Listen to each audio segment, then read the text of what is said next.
para todas y todos, excelente salud y eso sí, la mejor vibra.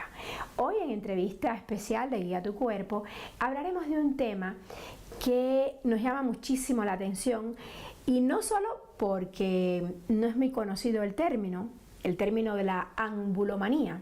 Esto se trata de una enfermedad que tiene que ver con la indecisión, o más bien cuando la indecisión se vuelve un trastorno, una enfermedad.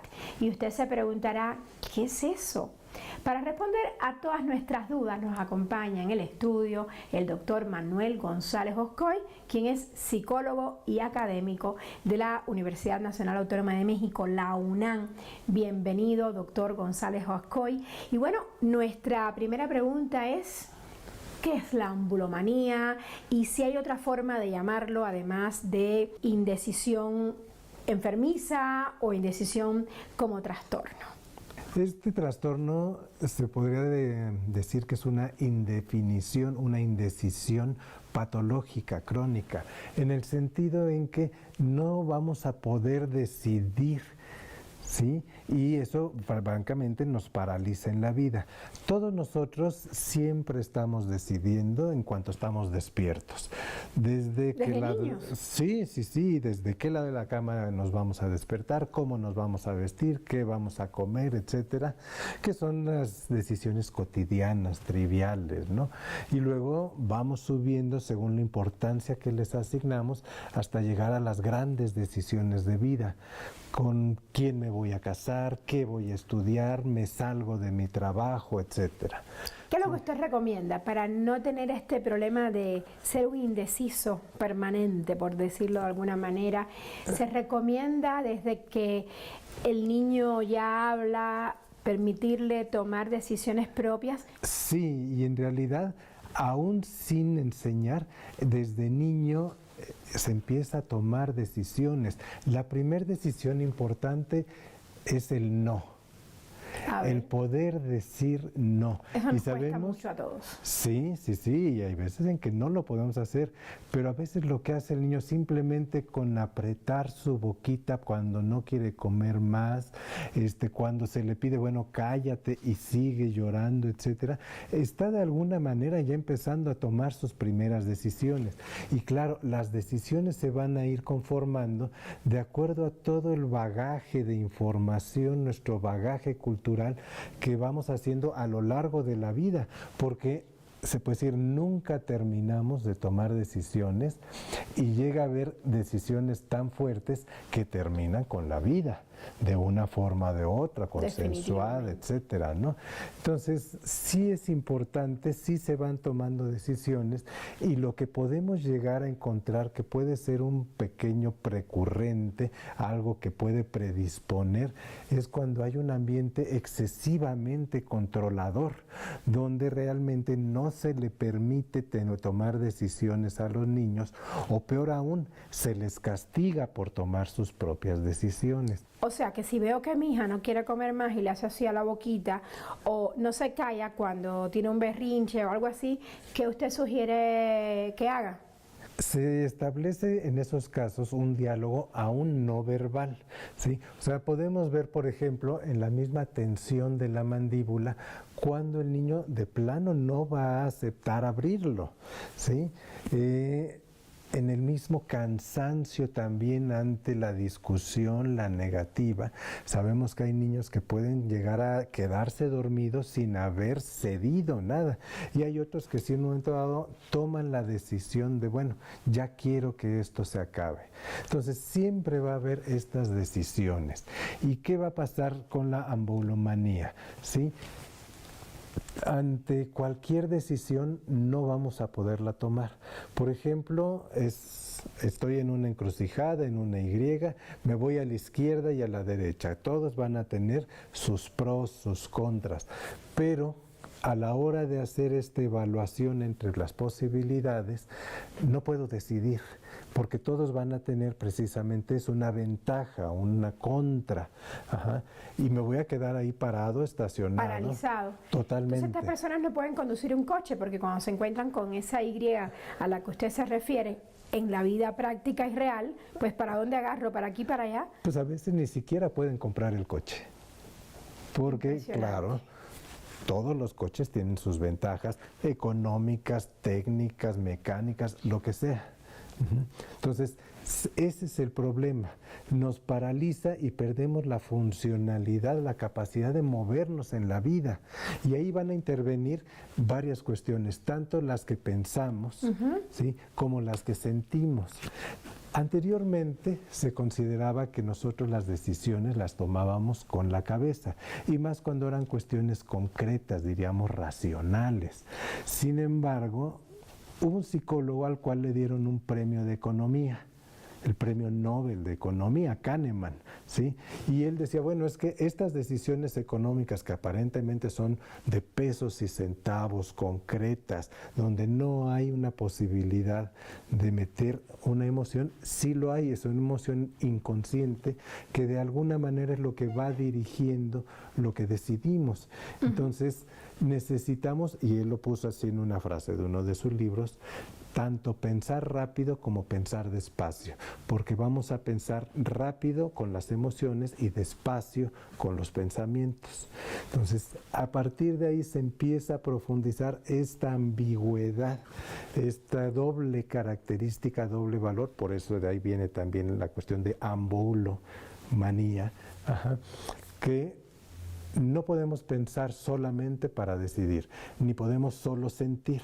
De alguna manera tenemos que encontrar ese equilibrio que lo juntó en una palabra un poeta, Eduardo Galeano. Tenemos que aprender a sentipensar.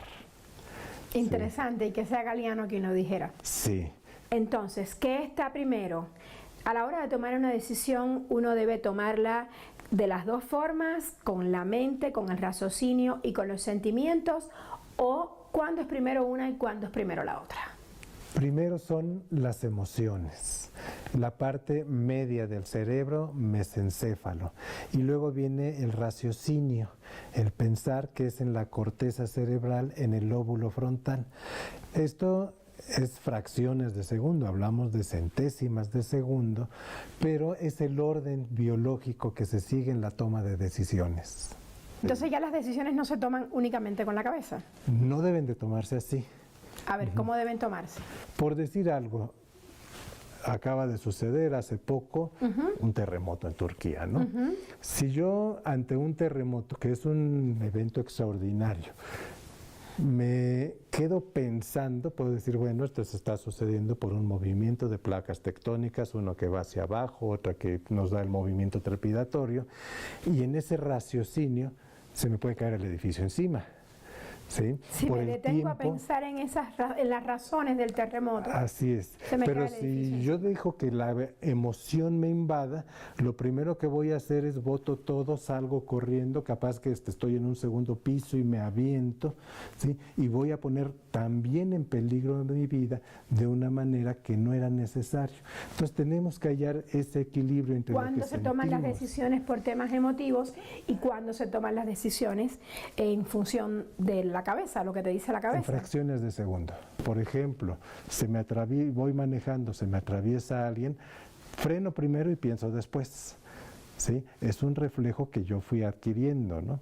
¿Sí? Y hasta llega a suceder que vemos que el tiempo cambia y hasta se hace largo cuando hay estas decisiones extremas. Lo que muchas veces hacemos es racionalizamos tanto que bloqueamos la emoción y aún bloqueamos la misma razón. Y eso es la base, el sustrato de la ambulomanía. Como siempre podemos encontrar beneficios en algo, costos, ¿sí? Podemos quedarnos literalmente paralizados. Ese es el riesgo, que lo pienso tanto, me cuesta tanto decidir que prefiero no hacer nada. Y claro, el no hacer nada puede ser no levantarme de la cama durante no una hora o dos, sino un mes, 2 meses, etcétera. Y voy perdiendo mi funcionalidad en la vida. ¿Muchas personas padecen esto, según su experiencia? Relativamente poco frecuente, o sea, se considera que menos de un 5% de la población sería quien presentaría estos cuadros patológicos, que son dignos de clasificarse como una enfermedad mental, ¿sí? Todos tenemos que tomar decisiones, pero a muy pocas personas los detiene la toma de decisión. ¿Cuándo tomar decisiones se convierte en un trastorno? ¿En qué momento de la vida?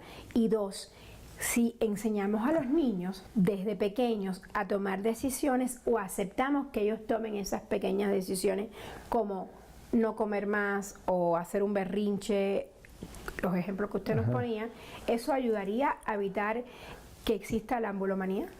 Sí, porque ¿qué es lo que sucede? La persona no puede decidir, pero no es que pierda su capacidad de pensar, de sentir. Al contrario, eso puede exacerbar, puede hacer todavía más fuerte este malestar psicológico de no puedo decidir, porque los dos pueden ser igual de negativos o igual de positivos, y eso es lo que lo detiene en la vida. Y claro, si esto se va haciendo constante, puede llevar a otros trastornos, como puede ser, por ejemplo, la angustia, la depresión, y casos extremos se han documentado de suicidio. Eso es por lo que ahorita ya se está empezando a considerar que lleva un riesgo vital. Entonces sí vamos aprendiendo, pero tenemos que tener cuidado, principalmente como formadores, como educadores, padres, maestros, etcétera, que si es un ambiente excesivamente, y aquí habría que subrayar el excesivamente controlador, a la larga el sujeto, la persona, no va a aprender a tomar decisiones. Va a esperar que las figuras de autoridad siempre les digan lo que hay que hacer. Y claro, eso se presta al abuso. Un abuso que puede venir, por ejemplo, en la misma familia, en la pareja. Tú decides todo lo que yo tenga que hacer y renuncio de alguna manera a mi personalidad. Y sabemos que esto es algo relativamente común, pues, en nuestra cultura latinoamericana, en cómo se maneja muchas veces el patriarcado, el machismo, etcétera, ¿no? Es algo que tenemos arrastrando siglos. ¿Cómo identificamos los síntomas? ¿Cómo yo voy a saber que mi compañero al lado tiene ese problema? ¿Cuáles son los síntomas más comunes? Las decisiones triviales que paralicen. O sea, estas decisiones triviales, ¿de qué lado voy a poner la taza? Izquierda, derecha. ¿Con qué mano la tomo? Izquierda, derecha, ¿sí? Entonces, estas decisiones nosotros las hacemos de manera inconsciente, sin pensarlo. Sin embargo, yo puedo estar viendo, si la dejo aquí, le va a llegar más el polvo. Si la paso para acá, va a estar más sujeta a que llegue un insecto. Cosas así. Y entonces, en medio, pero en medio también tiene su costo, porque a lo mejor los dos peligros se juntan. Entonces, eso es esa exageración en la indefinición, en la incapacidad de decidir. Y claro, si nosotros nos vamos a otros términos, estamos perdiendo libertad. La libertad es toma de decisiones. Y entonces, si yo no puedo decidir, otra gente lo va a hacer por mí. Exacto. No hay un alimento perfecto. Entonces, lo que yo coma va a tener algo bueno y algo malo. ¿Qué decisiones puede tomar un niño, por ejemplo? Un niño de 5 años, escoger las ropas con las que se viste, decidir si hasta dónde come. A ver, póngame ejemplos. El más claro, jugar. El juego es la entrada al mundo. Que el niño pueda tomar las decisiones al jugar y a partir de ahí se le puede ir orientando. Generalmente los papás toman las decisiones en las cuestiones domésticas y escolares, pero el niño siempre tiene ese grado de libertad como para poder empezar a poner, hoy qué voy a hacer, hoy voy a ser soldado, hoy voy a ser princesa, hoy quiero que aparezca un unicornio, etcétera. Y claro, eso es decisión de él. Antes de irnos a la pausa, doctor, yo quiero que me diga si cuando un papá o un familiar directo del niño padece de ambulomanía, ¿esto significa que el niño lo va a tener también? ¿Va a tener mayor predisposición? Sí. ¿Más probabilidades de que se desarrolle? Sí. Nos llega una pregunta de la cuenta oficial de este programa, que es @AISAentrevista, y nos preguntan si una persona con ambulomanía puede estar sola. Le propongo que nos responda a esto cuando regresemos a la pausa. Con gusto. Ya volvemos para continuar esta plática sobre ambulomanía con el doctor Manuel González Oscoy, psicólogo.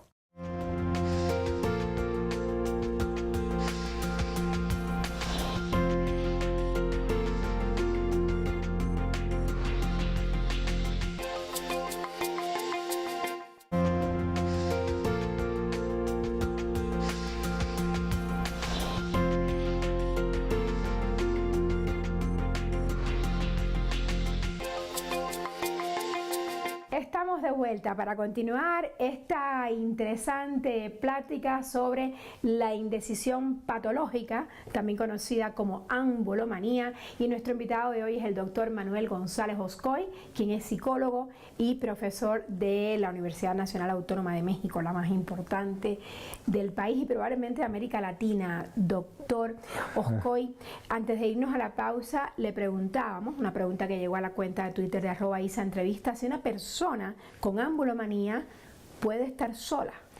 Puede haber desarrollado la soledad, sí. Puede estar sola, sí, a niveles básicos. Lo que muchas veces hacen como estrategia es reducir sus posibilidades.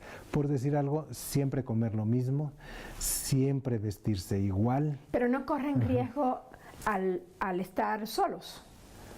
No tanto. O sea, sí se puede manejar siempre y cuando no vaya aumentando, porque como decíamos en el bloque anterior, puede haber angustia, depresión y hasta riesgo suicida. Entonces, cuando se empieza a detectar con diferentes pruebas estas cuestiones, sí ya hay que estar mucho más pendiente y presente en la vida del paciente. ¿Es verdadero o falso, doctor Oscoy, que las personas con ambulomanía tienden a procrastinar? Verdadero, ¿sí? Como no pueden decidir, posponen ¿sí? las decisiones. Van posponiendo sus decisiones hasta que no las pueden tomar. Y eso los hace más inseguras, más lentas. ¿Cómo se percibe desde afuera? En una palabra, disfuncionales, no se pueden adaptar con facilidad, ¿sí? Y eso, claro, se refleja en el estilo de vida. ¿Y esto es verdadero o falso que a estas personas con ambulomanía les cuesta trabajo relacionarse, tener incluso relaciones amorosas? Nuevas relaciones, o sea, las relaciones que ya tienen tiempo en su vida las pueden mantener precisamente porque no buscan el cambio. Y porque las demás personas ya los conocen, ¿no? Sí, ya lo conocen y pues lo han aceptado. Nuevas relaciones y además que puedan ser importantes, como por decir una amistad profunda, una colaboración laboral intensa, cosas así, sí les va a ir costando trabajo conforme van profundizando en su ambulomanía. Este trastorno, ¿qué tan difícil o fácil es de diagnosticar? Es relativamente complicado, porque le digo, siempre se toman decisiones, ¿sí? Y al principio la gente pues, se puede llevar muy bien su vida. Cuando se empieza a paralizar es cuando la gente cercana, la pareja, la familia, los amigos, se empiezan a dar cuenta, empiezan a notar que pasa algo raro y si podemos ver algunas cuestiones que son significativas, ya por ejemplo no pueden ni siquiera salir de casa, ¿sí? Ni siquiera puede cambiar su vestido, su indumentaria. Ajá. Entonces, esos son señales, diríamos con referencia a un semáforo, de foco ámbar, foco amarillo, y claro, si ya no se puede ni salir de la cama, es el foco rojo. Entonces, ¿cómo se puede diagnosticar? ¿Cómo se puede diagnosticar? Primera, empieza a haber un deterioro en la calidad de vida. Muchas veces las gentes cercanas a él son los que lo ayudan a ver y le ayudan a tomar ese primer paso. Se hace una serie de pruebas psicométricas para poder hacer el diagnóstico, de acuerdo a cultura, país, etcétera. ¿Cómo usted como psicólogo llega a saber si la incapacidad de tomar decisiones es solo algo temporal por algún proceso que la persona esté viviendo o es ya definitivamente una cuestión patológica, o sea, ya definitivamente tiene ambulomanía? Sí. Dos criterios, el tiempo y la gravedad. O sea, cuando esto se está presentando más de 4 meses es el primer criterio, ¿sí? Cuando las decisiones más sencillas se vuelven más complicadas, sería el segundo criterio, se hizo algo crónico. Ahora, ¿este trastorno se puede controlar? ¿Tiene cura? ¿O una vez que ya lo diagnosticaron, hay que tener otro tipo de vida. ¿Cómo es? Se tiene cura. Si fuera algo muy grave, habría que recurrir a psicofármacos. En general se utiliza una terapia cognitivo-conductual, es el tipo de psicoterapia que se ofrece, para que pueda darse cuenta de lo que piensa, lo que siente y cómo va a cambiar su conducta. Entonces, ¿sí tiene cura? Sí tiene cura. ¿Con qué especialista uno debe acudir si siente que de pronto se ha vuelto muy indeciso durante 4 meses? El psicólogo. El psicólogo, preferentemente con una orientación, se llama cognitivo-conductual, ¿sí? Para que sea una respuesta relativamente rápida a la del tratamiento, cuestión de unos cuantos meses, ¿sí? Si es una cuestión mucho más grave, que ya son los trastornos que mencionábamos antes, ansiedad, depresión, es que puede necesitar recurrir al psiquiatra para manejar esta ansiedad y esta depresión resultado de la ambulomanía. Doctor, ¿y este trastorno solo aparece cuando uno es adulto o puede aparecer desde que uno es niño? Aparecería más hacia la pubertad, ¿sí? Sin embargo, es notorio ya en la población adulta. ¿Y ahí es más difícil controlarlo? Es relativamente similar la dificultad. Pero bueno, los adultos mayores a veces están solos y tienen que tomar los medicamentos y no salen a trabajar. Ahí, en ese caso, ¿usted qué sugiere? ¿Que estén acompañados cuando tienen la ambulomanía? Ahí lo primero que tenemos que hacer es establecer cuál es su rutina de vida, porque estos que son los patrones conductuales van a ayudar a determinar qué tanta peligrosidad puede tener para él mismo. Si son patrones muy establecidos que además no le ameritan mayor decisión, puede al contrario hasta ser beneficioso.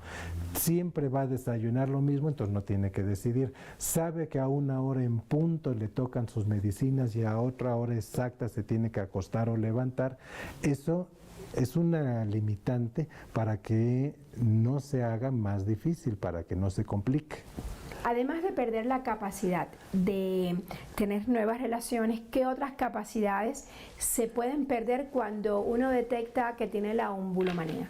Prácticamente la mayoría. O sea, todas son nuestras decisiones, ¿sí? Y las decisiones las hacemos de una manera a veces tan automatizada que no nos damos cuenta. Simplemente, ¿a qué hora salgo de casa? Ajá. ¿Cómo me voy a arreglar?